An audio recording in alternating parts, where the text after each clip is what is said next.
এই দুনিয়ার জমিনে যদি যারা পরিমাণ ভালো কাজ করে থাকো, ওইটা আল্লাহ ওই কিয়ামতের ময়দানে দেখাবে। যদি যারা পরিমাণ খারাপ কাজ করে থাকো, ওইটাও আল্লাহ দেখাবে। রাসূল জানায়, যারা পরিমাণ কতটুকু জানোনি? যারা পরিমাণ কতটুকু জানোনি? একটা সরিষাকে যদি 70টা ভাগ করা হয়, 70টা ভাগের এক ভাগ হলো যাররা। ওই যাররা পরিমাণ যদি ভালো কাজ করে, ওইটা আল্লাহ কিয়ামতের ময়দানে দেখাবে। যদি যাররা পরিমাণ খারাপ কাজ করি, ওইটা আল্লাহ কিয়ামতের ময়দানে দেখাবে। আলহামদুলিল্লাহ, আলহামদুলিল্লাহিল আকরামিল্লাযী খালাকাল ইনসানা ওয়া কাররাম ওয়া 'allamahu মিনাল বায়ানি মা লাম ইয়া'লাম। ফাসুবহানাল্লাযী লা ইয়াহসা ইমতিনানুহু باللسان ولا بالقلم. ونشهد أن لا إله إلا الله وحده لا شريك له. ونشهد أن محمدا عبده ورسوله الذي أرسله بالحق بشيرا ونذيرا وداعيا إلى الله بإذنه وسراجا منيرا. أما بعد، فقد قال الله تعالى في كلامه المجيد والفرقانه الحميد: أعوذ بالله من الشيطان الرجيم. بسم الله الرحمن الرحيم. الذي خلق الموت والحياة ليبلوكم أيكم أحسن عملا وهو العزيز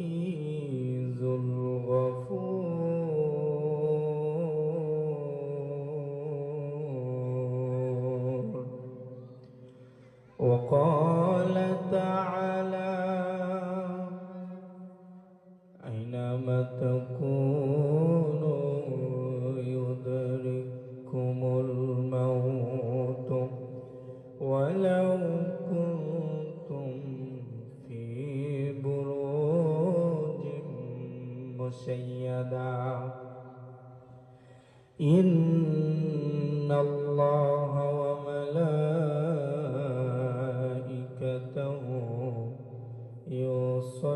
يصلون على النبي.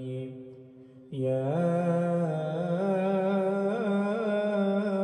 أيها الذين آمنوا صلوا عليه وسلموا تسليما. আমরা সবাই একটু দরুদ শরীফ পড়ি, যে দরুদ আমরা নামাজের মধ্যে পড়ে থাকি। আমরা সবাই বলি, আল্লাহুম্মা সাল্লি আলা মুহাম্মাদ ওয়া আলা আলি মুহাম্মাদ কামা সাল্লাইতা আলা ইব্রাহিম ওয়া আলা আলি ইব্রাহিম إنك حميد مجيد اللهم بارك على محمد وعلى آل محمد كما باركت على إبراهيم وعلى آل إبراهيم إنك حميد مجيد بلغ العلا بكماله كشف الدجى بجماله حسنت جميع خصاله صلوا عليه وآله একটু প্রাণ খুলে সবাই জিকির করি লা ইলাহা কলবে লা ইলাহা ইল্লাল্লাহ লা ইলাহা ভুল যাহা করবার করেছি তওবা আমরা করেছি লা ইলাহা লা ইলাহা ইল্লাল্লাহ কলবে লা ইলাহা ভুল যাহা করবার করেছি মাওলা তোমার কুদরত পায় পড়েছি লা ইলাহা লা ইলাহা ইল্লাল্লাহ কলবে লা ইলাহা সকল নৌকা পার হইল আমার পার তো হলো না সকল নৌকা পার হইল আমার পার তো হলো না বাইতে বাইতে জনম গেল কুল কিনারা পাইলাম না আমার বাইতে বাইতে জনম গেল কুল কিনারা পাইলাম না কলবে লা ইলাহা লা ইলাহা ইল্লাল্লাহ মুহাম্মাদুর রাসূলুল্লাহ লা ইলাহা ইল্লাল্লাহ মুহাম্মাদুর রাসূলুল্লাহ সকলে পড়ি সাল্লাল্লাহু আলাইহি ওয়াসাল্লাম কবরেরি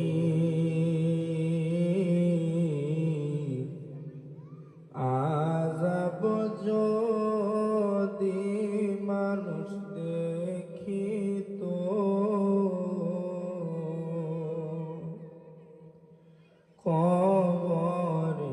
কবরেরি আযাব যদি মানুষ দেখিত ঘরবাড়ি ছাড়িয়া মানুষ জঙ্গলবাসী হইত ঘরবাড়ি ছাড়িয়া মানুষ জঙ্গলবাসী হইত কবরেরি আযাব যদি মানুষ দেখিত আযান শোনা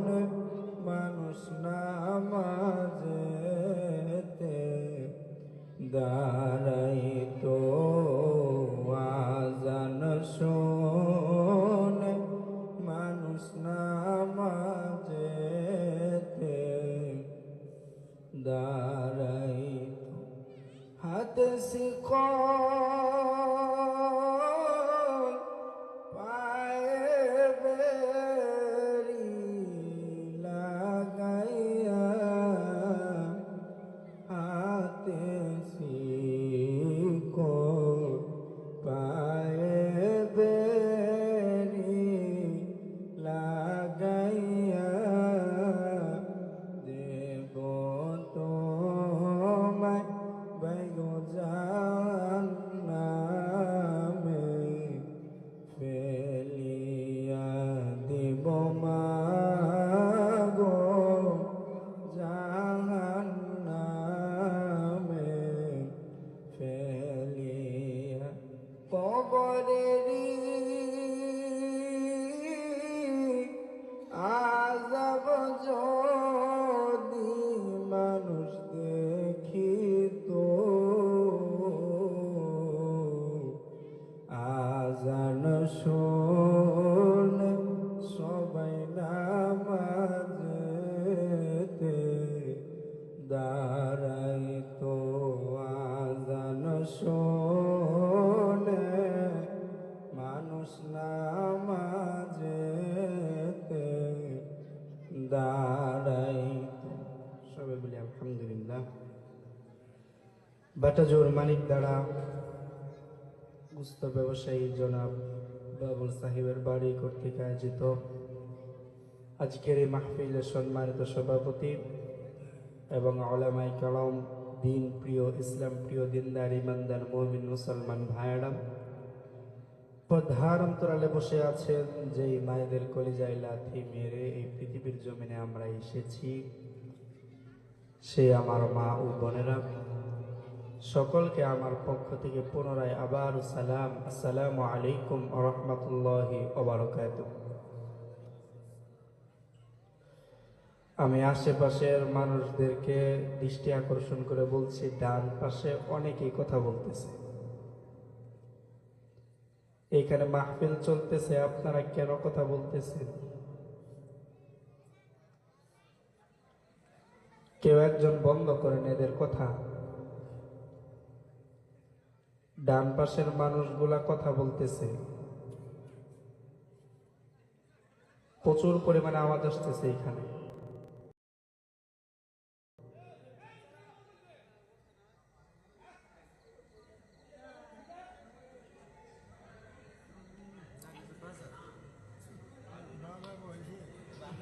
ডান পাশের ভাইদেরকে আমি দৃষ্টি আকর্ষণ করছি, ভাই কথা বললেন না।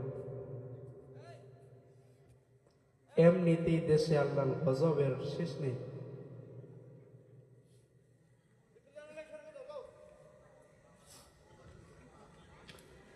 আমি যে প্রথমে কোরআনুল কারীম থেকে আয়াত তেলাওয়াত করেছিলাম, বিসমিল্লাহির রহমানির রহিম, আল্লাযী খালাকাল মাউতা ওয়াল হায়াতা লিয়াবলুয়াকুম আইয়ুকুম আহসানু আমালা ওয়া হুয়াল আজিজুল গফুর। আল্লাযী খালাকাল মাউত, আল্লাহ তাআলা মওতকে আগে সৃষ্টি করলেন। খালাকাল মাউতা ওয়াল হায়াত, মৃত্যুর পর আল্লাহ হায়াত সৃষ্টি করলেন। আল্লাযী খালাকাল মাউত, আল্লাহ তাআলা আগে মৃত্যুকে সৃষ্টি করলেন, পরে হায়াত সৃষ্টি করলেন। খালাকাল মাউতা ওয়াল হায়াতা লিয়াবলুয়াকুম আইয়ুকুম আহসানু আমালা ওয়া হুয়াল আজিজুল গফুর। আল্লাহ তাআলা তো ক্ষমাকারী। ও দুনিয়ার মুসলমান, আমাদের আজকে চলাফেরা এমন হয়ে গেছে, আমরা এমন ভাবে চলাচল করি, আমাদের মনে হয় আমাদের মনে হয় মরা লাগবে না। আমরা আজকে দুনিয়ার মুসলমান, এমন ভাবে আমরা চলাচল করি, আমরা এমন ভাবে চলাচল করি, আমাদের মনে হয় আমাদের তো মরা লাগবে না। কিন্তু চোখের সামনে দিয়ে কত মানুষ, চোখের সামনে কত মানুষকে কবরে শোয়াইল, চোখের সামনে দিয়ে আমার ভাই চলে গেল, একটা বার কি আমার মনে জাগে না? চোখের সামনে দিয়ে কত মানুষ অন্ধকার করে চলে গেল, একটা বার কি মনে দিলে আঘাত করে না? আমাকে তো একদিন চলে যাইতে হবে। এই দুনিয়ায় আমি কয়দিন থাকবো, কয়দিনের বাহাদুরি আমি করতেছি। হঠাৎ করে একদিন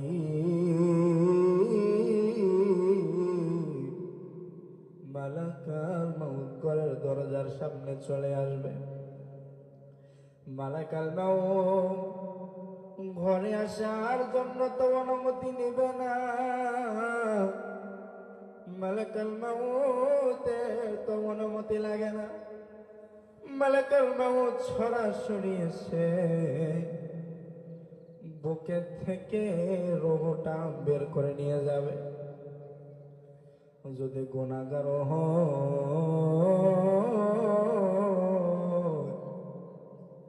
আল্লাহর হাবিব পবিত্র জবানে জানায়া দেয়, যদি ওই বান্দা গুনাহগার হয়, তার রূহটা কেমন ভাবে কবজ করা হবে? আজরাইল জাহান্নামের ফেরেশতাদেরকে নিয়ে আসবেন। জাহান্নামের ফেরেশতারা, তাদের চেহারাটা এতটাই ভয়ঙ্কর, চেহারাটা এতটাই ভয়ঙ্কর হবে, ওই গুনাহগার ব্যক্তি চেহারা দেখেই ভয় পেয়ে যাবে। ওই গুনাহগার ব্যক্তি চেহারাটা দেখেই ভয় পেয়ে যাবে। রূহটা পালায়ন করতে থাকবে, পালায়ন করতে থাকবে।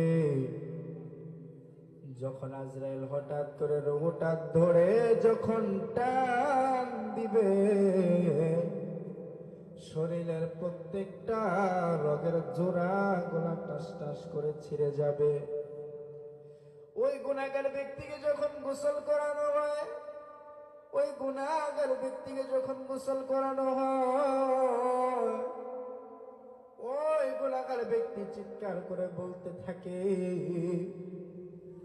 আমাকে এত শক্ত করে আমাকে ধোয়ায়ও না, আমাকে এত আঘাত দিয়ে আমাকে ধোয়ায়ও না, কারণ আজরাইল আমার রূহটা এমন ভাবে কবজ করছে, আমার মনে হয় কেউ যেন আমাকে ৩৭০ বারের আঘাত আমাকে করতেছে। ওই মৃত ব্যক্তির কান্না দুনিয়ার কোনো মানুষ শুনতে পারে না। ওই মৃত ব্যক্তির কান্না শুনতে পারে পশু পাখি, ওই মৃত ব্যক্তির কান্না গাছপালা শুনতে পারে, কিন্তু ওই মৃত ব্যক্তির কান্না দুনিয়ার কোনো মানুষ শুনতে পারে না। হযরতে আবু বকর সিদ্দিক রাদিয়াল্লাহু তাআলা জান্নাতের টিকিট প্রাপ্ত সাহাবা, ওই সাহাবাও বলতেন, আমি যদি গাছের পাতা হইতাম, বেড়া বকরি আমাকে খেয়ে ফেলতো, আমি আবু বকরের কোনো হিসাব হইতো না। আমি আবু বকর যদি গাছপালা হইতাম, লাকড়ি বানায় আমাকে পুড়ে ফেলবে, আমার কোনো হিসাব হইতো না। কিন্তু আমি আবু বকর মানুষ, আমার তো কিয়ামতের ময়দানে হিসাব হবে। কি জবাব আমি মালিকের কাছে দিব? কি জবাব আমি মালিকের কাছে দিব? কারণ মালিক কুরআন শরীফ সূরাতুল জিলজালের মধ্যে মালিক জানায় দিয়েছে, ফামান ইয়ামাল মিসকালা যাররাতিন খায়রান ইয়ারা ওয়া মান ইয়ামাল মিসকালা যাররাতিন শাররান ইয়ারা।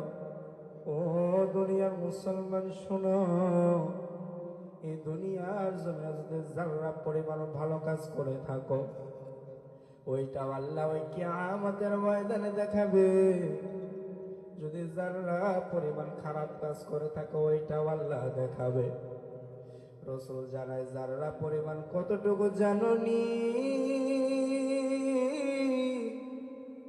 যারা পরিমাণ কতটুকু জানোনি? একটা শরীর সাথে যদি 70টা ভাগ করা হয়, 70টা ভাগের এক ভাগ হলো যাররা। ওই যাররা পরিমাণ যদি ভালো কাজ করে, ওইটা আল্লাহ কিয়ামতের ময়দানে দেখাবে। যদি যাররা পরিমাণ খারাপ কাজ করি, ওইটা আল্লাহ কিয়ামতের ময়দানে দেখাবে। কিন্তু আমরা দুনিয়ার মুসলমান, আমরা তো মৃত্যুর কথা তো আমরা স্মরণ করি না। আমাদের চোখে যদি আমরা কবরের আযাব দেখতাম, আমাদের চোখে যদি আমরা কবরের আযাব দেখতাম, ফজরের সময় আমাদের শরীরে শীত লাগতো না। আমরা যদি কবরের আযাব দেখতাম, জাহান্নামের শিকল পরায়া জাহান্নামে ধাক্কায়া ধাক্কায়া নেওয়া হয়। এই জিনিসগুলা যদি আমরা দেখতাম, আমাদের দ্বারা গুনাহ করা সম্ভব হতো না। কিন্তু আমরা তো গুনাহ দেখতে, আমরা তো ওই জাহান্নামের শিকল আমরা দেখতে পাই না, আমরা তো কবরের আযাব দেখতে পাই না। তার জন্য তো আমরা বিশ্বাসও করতে চাই না। কিন্তু কবরের আযাব সত্য, মৃত্যুর আযাব সত্য। আমার আল্লাহ তাআলা হযরতে মূসা আলাইহিস সালাতু ওয়াস সালামকে বলেন, হে মূসা, তোমার রূহকে তুমি কোন অবস্থায় পেয়েছো? হযরত মূসা আলাইহিস সালাতু ওয়াস সালাম বলেন, একটা চড়ুই পাখিকে জ্বলন্ত আগুনে নিক্ষেপ করলে ওই পাখিটা যেমন উড়তেও পারে না, সাথে সাথে মৃত্যু বরণ করতে পারে না, আমি এই অবস্থায় আমার রূহকে পেয়েছি। নবীদের রূহের যদি এমন অবস্থা হয়, আমার আপনার কি অবস্থাটা হবে একটু চিন্তা করুন। রাত্রিবেলা যখন বালিশে মাথাটা লাগা,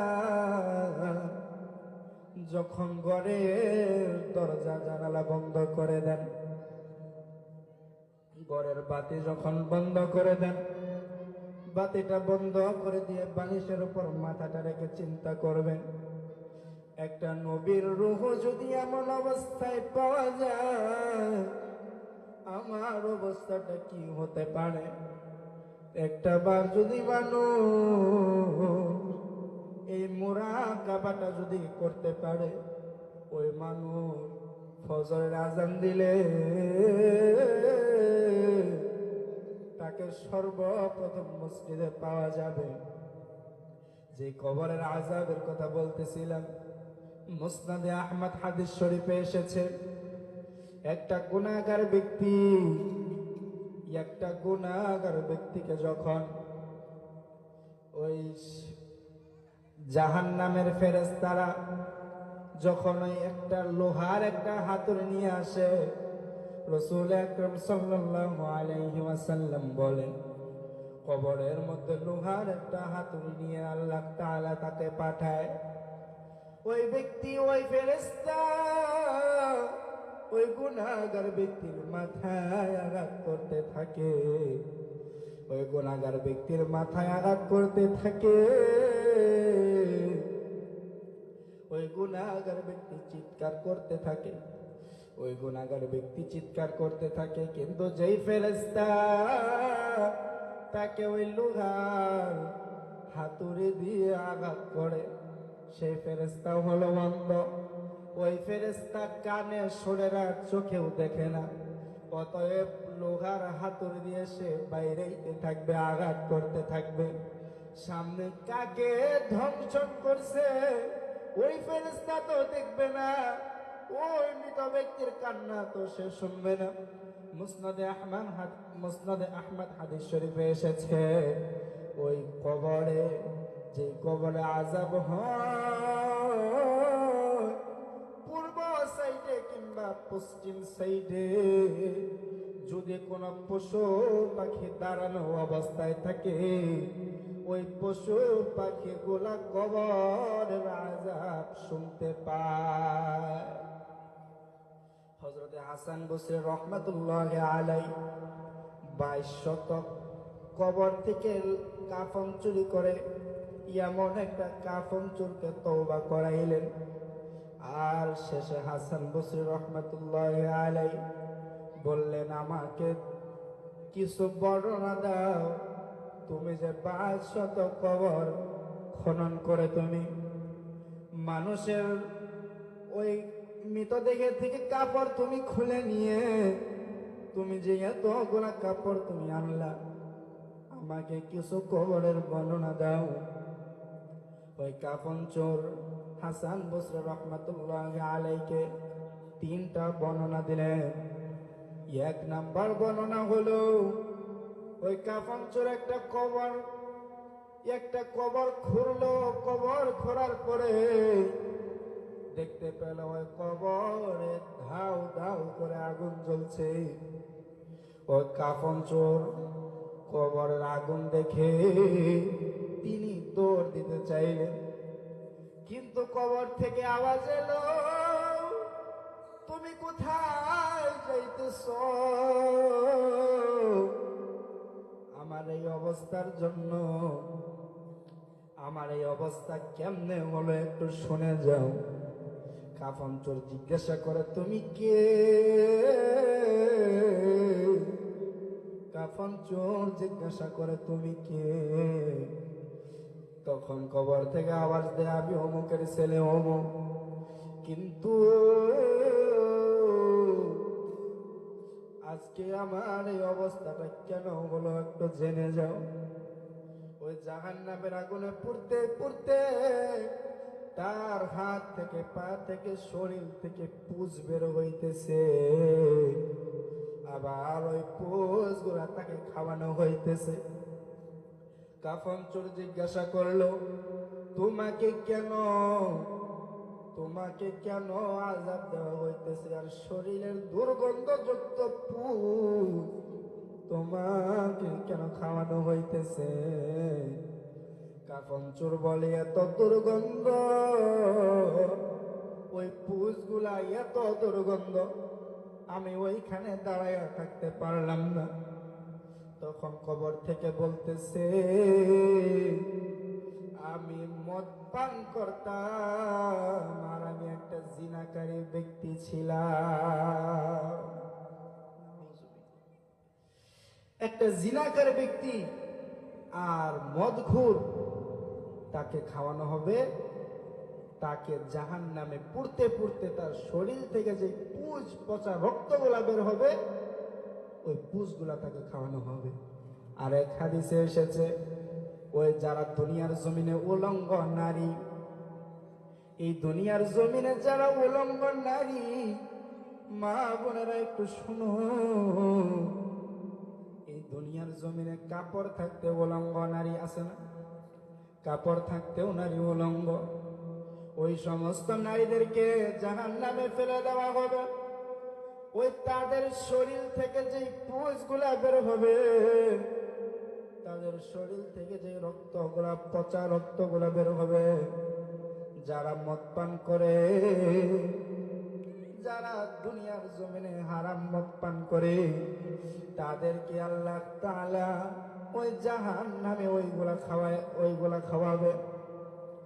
জাহান্নামের মধ্যে একটা গুনাহগার ব্যক্তি যখন আল্লাহ তাআলাকে 1000 বার ডাকবে, আমার আল্লাহ তাআলা 1000 বার ডাকার ফলে একবার সাড়া দিবে, কি চাই? জাহান্নাম থেকে বলবে পানি চাই। আল্লাহ তাআলা জাহান্নামের ফেরেশতাকে বলবেন, তুমি তাকে পানি দিয়ে আসো, আর বলে এসো আমাকে যেন ডিস্টার্ব না করে, কারণ আমি আমার মুহাব্বতের বান্দা নিয়ে ব্যস্ত আছি। তাকে ওই দুর্গন্ধ যুক্ত পুষগুলা খাওয়ানো হয়। আল্লাহ তাআলা বলে, এই দুনিয়ার জমিনে যদি কোনো বান্দা আমি আল্লাহকে একবার আল্লাহ বলে ডাক দেয়, আমি আল্লাহ তাআলা ওই বান্দার ডাকিয়ে 10 বার মতন্তরে 100 বার সারা দেই। আর জাহান্নাম থেকে 1000 বার ডাকবে। 1000 বার ডাকার পরে আল্লাহ তাআলা একবার সারা দিবে, কি চায়? এই দুনিয়ার জমিনে আল্লাহ তাআলাকে যদি একবার বলি আল্লাহ, আল্লাহ তাআলা 10 বার বলে, বান্দা কি চাস? বান্দা কি দরকার? বান্দা কেন আমাকে ডাকতেছ? আল্লাহ তাআলা এইভাবে 10 বার মতন করে 100 বার ডাক ছাড়া দেয়। কিন্তু জাহান্নামে মাত্র 1000 বার ডাকে একবার সাড়া দিবে। তো জাহান্নামের মধ্যে যারা দুনিয়ার জমিনে মদ্যপান করেছিল, তাদের কি আল্লাহ তাআলা ওই উলঙ্গ নারীদের শরীর থেকে যে পুষগুলা বের হবে, দুর্গন্ধযুক্ত পুষ, ওই পুষগুলা ওই যারা দুনিয়ার জমিনে মদ্যপান করেছিল তাদেরকে দেওয়া হবে। এইখানে আর একটা ঘটনা, চার যুবক মিলে তারা কাজ করে করে টাকা জমিয়ে রাখত। যদি কোথাও শুনতে পেত কোথাও আরামায়েশের ব্যবস্থা আছে, তারা ওইখানে তারা চলে যাইত। তারা কাজ করতেছে, হঠাৎ করে এমন একটা জায়গার নাম তারা জানতে পারলো, অমুক জায়গায় আরামায়েশের ব্যবস্থা, বড় মদের আড্ডাখানা আছে। আমরা 4 বন্ধু মিলে কাজ করে টাকা জমিয়ে আমরা ওই স্থানে আমরা চলে যাব। 4 বন্ধু মিলে যখন কাজ করে টাকা, অনেক পরিমাণে টাকা জমালো, ওই দূরের রাস্তা তারা বিমানে করে তারা চলে গেল।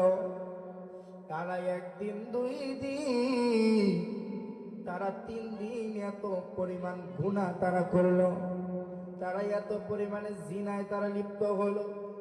হঠাৎ করে একটা বন্ধু এমন অবস্থা হয়ে গেল, পাশের 3 জন বন্ধু বলে, ওরে বন্ধু, এখন একটু তওবা করো, এখন একটু তওবা করে ফিরে আসো। তখন যে বন্ধুর অবস্থা খুব খারাপ, ওই বন্ধু বলে, তওবা কি? বলতেছে, ও মুখ নর্তকীকে আমার কাছে আনো, আমাকে 1 গ্লাস মদ্যপান করো। তার কাছে যখন নর্তকীরা আসতেছে, নর্তকী আসলেন, মদের গ্লাসটা হাতে নিলেন, ওই অবস্থায় আজরাইল তাকে পাকড়াও করলো। ওই অবস্থায় আজরাইল তার রূহটাকে নিয়ে গেল। মৃত্যুর আগে কালেমা কি ওইটাও সে ভুলে গেল, কালেমা কি ওইটাও সে ভুলে গেল। কালেমা তার নসিব হলো না। যখন ওই 3 বন্ধু তখন তওবা করে নিল, 3 বন্ধু ওই 4র্থ বন্ধুকে কফিনে করে যখন বাড়িতে লাশটাকে আনলো, বাড়িতে এনে যখন 3 বন্ধু কফিন থেকে লাশটাকে বের করে যখন চেহারাটা দেখতে চাইল, চেহারাটা এতটাই ভয়ঙ্কর হলো, তার চেহারার দিকে যে কেউ হঠাৎ করে তাকাইলে যে কেউ ভয় পেয়ে যাবে ওই মদ্যপান করার কারণে, ওই হারাম জিনা করার কারণে, তার শেষ মুহূর্তে তার কালেমা নসিব হলো না, তার চেহারাটা আল্লাহ দুনিয়ার জমিনে থাকতেই বিকৃত করে দিলেন। ও দুনিয়ার মুসলমান, ওই কাফন চোর প্রথমে বলল ওই ওই ব্যক্তিটা মদ্যপান করার কারণে তার শরীর থেকে যে পুঁজগুলা বের হইতেছে, ওই পুঁজগুলা তাকে খাওয়ানো হইতেছে। কাফন চোর এবার দ্বিতীয় ঘটনা বলতে লাগলো, হাসান বসরি তিনি অধরে চোখের পানিগুলা ফেলতেছে। এবার কাফন চোর দ্বিতীয় ঘটনাটি বলতে লাগলো। দ্বিতীয় ঘটনা হলো,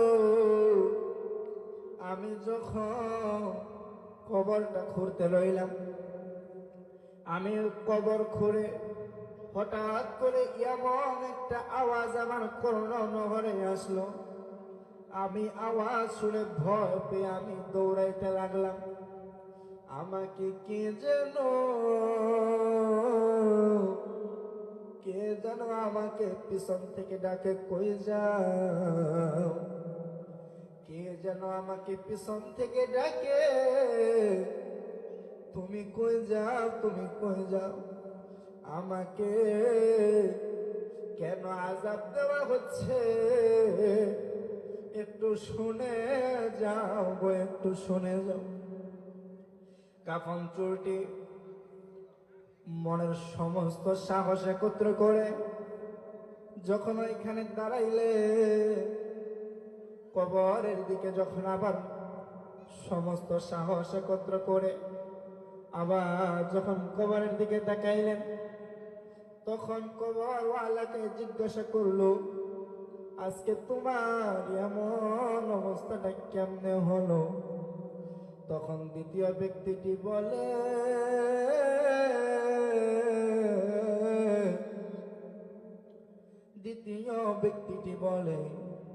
আমি দুনিয়ার জমিনে মুসলমান ছিলাম ঠিক, কিন্তু আমি দুনিয়ার জমিনে নামাজ আদায় করি না।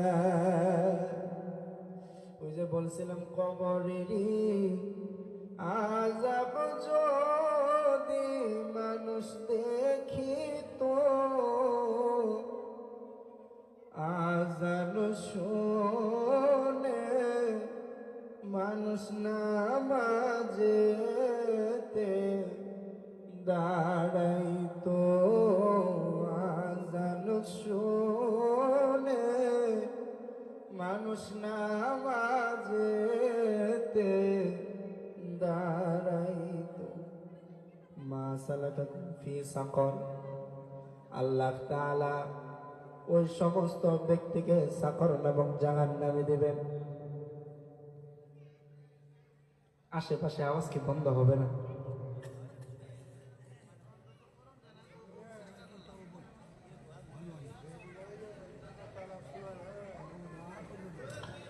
হঠাৎ করে যখন চিল্লানি দেয় তখন কানের মধ্যে আওয়াজ বাড়ি আসে,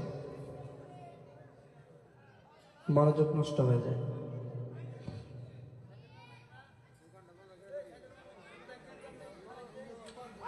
দোকান দিছে এত কাছে কেন দিছে? কর্তৃপক্ষ যারা আছেন দোকানগুলা ধরে নিতে বলেন, না হয় বন্ধ করতে বলেন।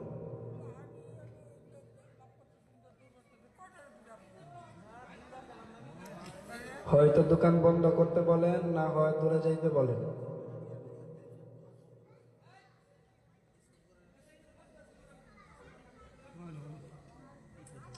এইভাবে কয়বার বলা যায়? যেই কথা বলতেছিলাম, আল্লাহ তাআলা বলেন, মা সালাকাকুম ফি সাকর। আল্লাহ তাআলা ওই সমস্ত ব্যক্তিকে সাকর নামক জাহান্নামে দিবে। আল্লাহ তাআলা ওই সমস্ত ব্যক্তিকে সাকর নামক জাহান্নামে দিবে।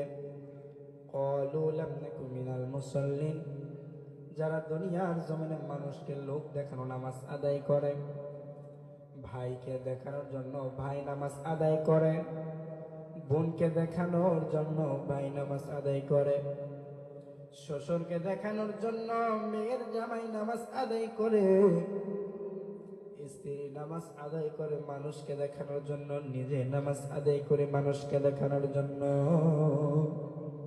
আল্লাহ তাআলা তাদেরকে জানায় ওই সমস্ত ব্যক্তিকে আল্লাহ সাকর নামক জাহান্নামে দেবেন। ওই কাফন চোর দ্বিতীয় ঘটনাটি বললেন, আমি দুনিয়ার জমিনে মুসলমান ছিলাম ঠিক, কিন্তু আমি নামাজ আদায় করি নাই, এর জন্য আল্লাহ তাআলা আমাকে কবরে আযাব দিতেছে।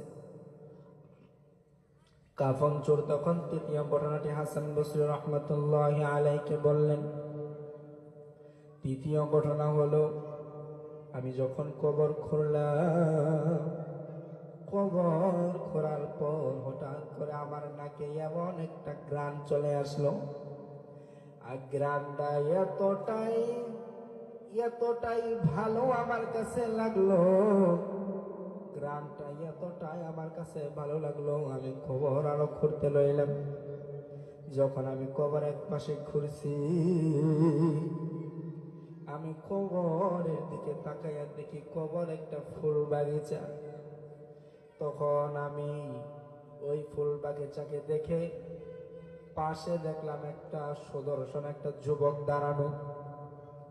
কাফন চোর বলে, আমি ওই সুদর্শন যুবককে জিজ্ঞাসা করলাম, আমি না কত কবর খুঁড়ে আমি কাফন চুরি করছি, কত কবরে আমি ভয়ঙ্কর আগুন পর্যন্ত দেখছি, কিন্তু তোমার কবরে দেখি ফুলের বাগান। তখন যুবকটি বলে, তুমি কে? তোমাকে তো আমি চিনি না, তোমাকে তো আমি চিনি না, তবে না,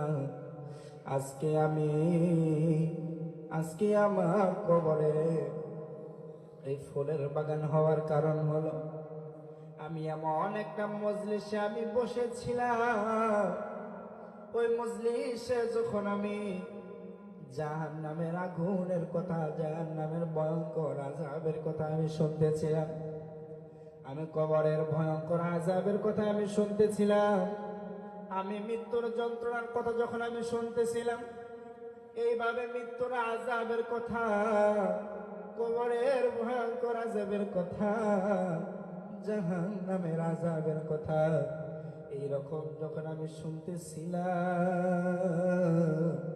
আমার দিল তখন ঠান্ডা হয়ে গেল। আমি ওই মাহফিল থেকে তওবা করে নিলাম, ওই জায়গায় থেকে আমি তওবা করে নিলাম, আমি ওই জায়গা থেকে তওবা করে নিলাম। তওবা করার সাথে সাথে আজরাইল আমার কাছে চলে আসলো, আমার রূহটা নিয়ে গেল কবরে। আমাকে যখন সাগিত করা হলো, কবরে সাগিত করার পর যখন আমি কবর থেকে উঠলাম, আমি কবরের চতুর্পাশে তাকায় দেখি কবর ফুলের বাগান হয়ে গেছে। আমরা কি চাই না আমাদের কবরে ফুলের বাগান হোক? আল্লাহর রাসূল জনাব মুহাম্মদুর রাসূলুল্লাহ সাল্লাল্লাহু আলাইহি ওয়াসাল্লামের রূহ যখন আজরাইল কবজ করতে আসলেন, আমার রাসূল আজরাইলকে ডেকে বলেন, ও আজরাইল, মৃত্যুর যত কষ্ট দেওয়ার আমাকে দাও, মৃত্যুর যত কষ্ট দেওয়ার আমাকে দাও, কিন্তু আমার এতিম উম্মতদেরকে মৃত্যুর যন্ত্রণা দিও না, কারণ আমার এতিম উম্মত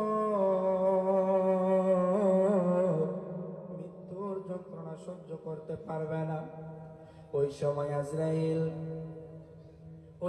আজরাইল আমার রাসূলের কাছে কথা দিয়েছিলেন, আপনার যেই উম্মত, আপনার যেই উম্মতি এক আল্লাহর প্রতি বিশ্বাস করে আপনার প্রতি, আপনি রাসূলের প্রতি বিশ্বাস করে হালাল খানা খেয়ে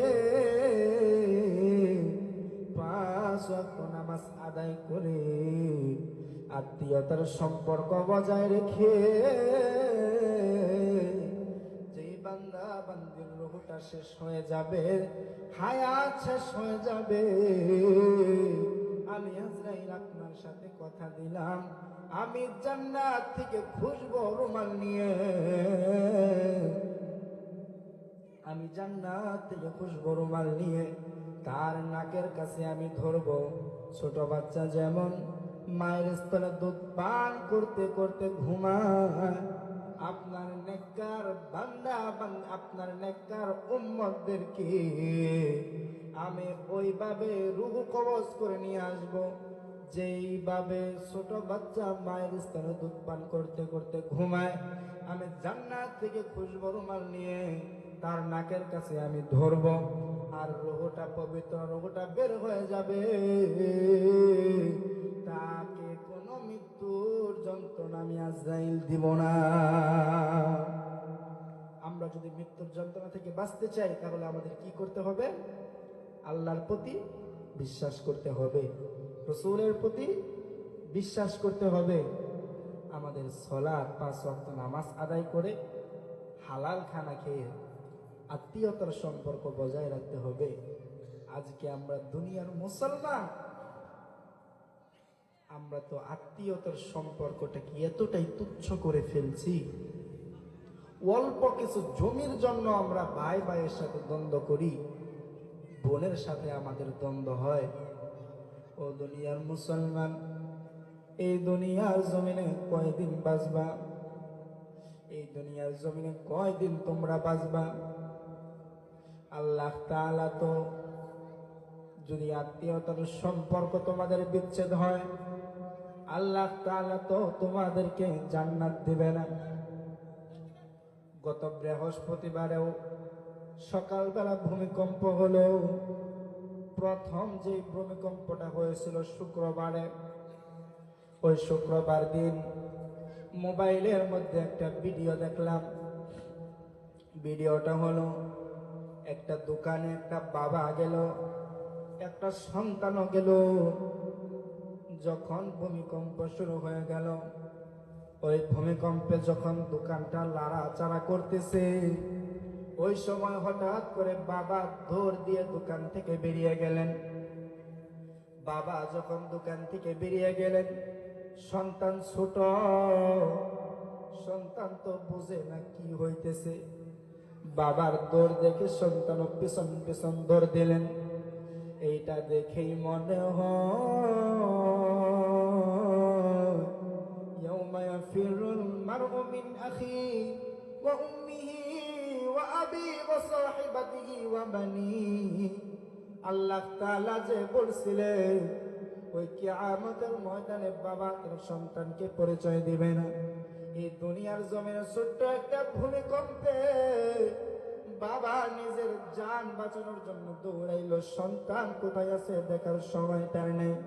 কিন্তু ওই কিয়ামতের ময়দানে যখন অবস্থাটা ভয়ঙ্কর ভয়াবহ অবস্থা হয়ে যাবে, ওই কিয়ামতের ময়দানে বাবা সন্তানের কাছে যাবে, ওরে সন্তান, দুনিয়ার জমিনে তোমাকে ভালো রাখার জন্য হালাল পথে হারাম পথে যেইভাবে পেরেছি টাকা ইনকাম করে তোমাদের দিয়েছি, তোমাদের ভরণ পোষণের জন্য দিয়েছি। আজকে কিয়ামতের দিন আমাকে একটু সাহায্য করো, আজকে এই দিন একটু সাহায্য করো। সন্তান তখন বলবে, সন্তান বলবে, কে গো তুমি? তোমায় আমি চিনি না। কে গো তুমি? তোমায় আমি চিনি না। দুঃখে পড়ে স্ত্রীর কাছে যাবে, স্ত্রীও বলবে, কে গো তুমি?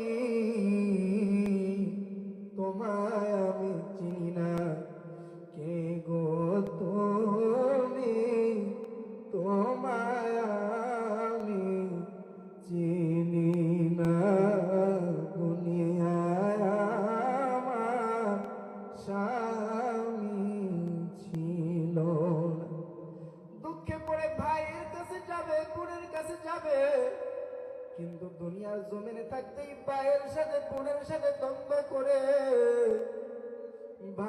কাছে কেমনে যাবে?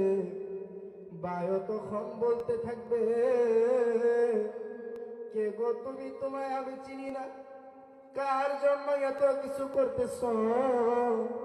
এই দুনিয়ার জমিনে কার জন্য এত কিছু? রাত্রি আস্তে আস্তে গভীর হয়, সকল ঘরবাড়ির দরজা জানালা বন্ধ করে রাত্রিবেলা যখন ঘুমানোর জন্য যখন বাড়িতে মাথাটা লাগাবে, আর চিন্তা করবেন যে সন্তানদের জন্য, যে স্ত্রীর জন্য, যেই পরিবারের জন্য হারাম পথে আমি ইনকাম করতেছি, ওই কিয়ামতের ময়দানে কি তারা আমাকে পরিচয় দিবে? ওই কিয়ামতের ময়দানে কি তারা আমাকে পরিচয় দিবে? একটা মানুষ যদি ওই কথা চিন্তা করে, ওই মানুষের দ্বারা হারাম ইনকাম করা কোনোদিন সম্ভব নয়। তবে হ্যাঁ, স্ত্রীকে বিবাহ করে এনেছেন, তার সমস্ত দায়িত্ব আপনার, ছেলে আপনার আছে, সমস্ত দায়িত্ব আপনার। কিন্তু ওই যে আল্লাহ তাআলা বলেন, ওয়া মা মিন দাব্বাতিন ফিল আরদি ইল্লা আলাল্লাহি রিজকুহা। তুমি কোন রিজিকের পেছনে ছুটতেছো? আমি তো তোমাকে বানানোর 50,000 বছর আগেই তোমাকে আমি রিজিক দিলাম। কোন ব্যক্তি যদি রাত্রিবেলা বালিশে মাথাটা লাগায়া এই কথাটা চিন্তা করে, আল্লাহ তাআলা তো আমাকে রিজিক আগে নির্ধারণ করে দিল, আমি কেন হারাম পথে ইনকাম করব? আমার নসিবে যা আছে তা তো আমার হবে, আমি কেন হারাম পথে ইনকাম করব? কোন মানুষ যদি এই কথা চিন্তা করে, তার দ্বারা কোনোদিন হারাম ইনকাম করা সম্ভব নয়। এর জন্য আমরা বালিশে মাথাটা লাগাবো, তখন চিন্তা করব, কবরের আযাব সত্য, মৃত্যুর যন্ত্রণা সত্য। আর একটু একটু কিয়ামতের কথা যদি চিন্তা করি, ওই ময়দানটা, হাসরের ময়দানটা কেমন হবে? ভাইয়ের পরিচয় দিবে না, বোনও পরিচয় দিবে না, স্ত্রী স্বামীকে পরিচয় দিবে না, স্বামী স্ত্রীকে পরিচয় দিবে না। কোনো মানুষ যদি এইভাবে চিন্তা করে, ওই মানুষ কখনো হারাম পথে ইনকাম করতে পারবে না। আল্লাহ তাআলা আমাদের একটা গুনাহ আমলনামায় থাকতেও কাউকে যেন কবরে না নেয়। সকলেই বলুন আমিন। কথাই বলতে হয়ে থাকলে আল্লাহ তাআলার কাছে ক্ষমা চাই, আপনাদের কাছেও ক্ষমা চাই। আমার জন্য সকলে দোয়া করবেন। ওমা আলাইনা ইল্লাল বালাগ। আসসালামু আলাইকুম ওয়া রাহমাতুল্লাহি ওয়া বারাকাতুহু।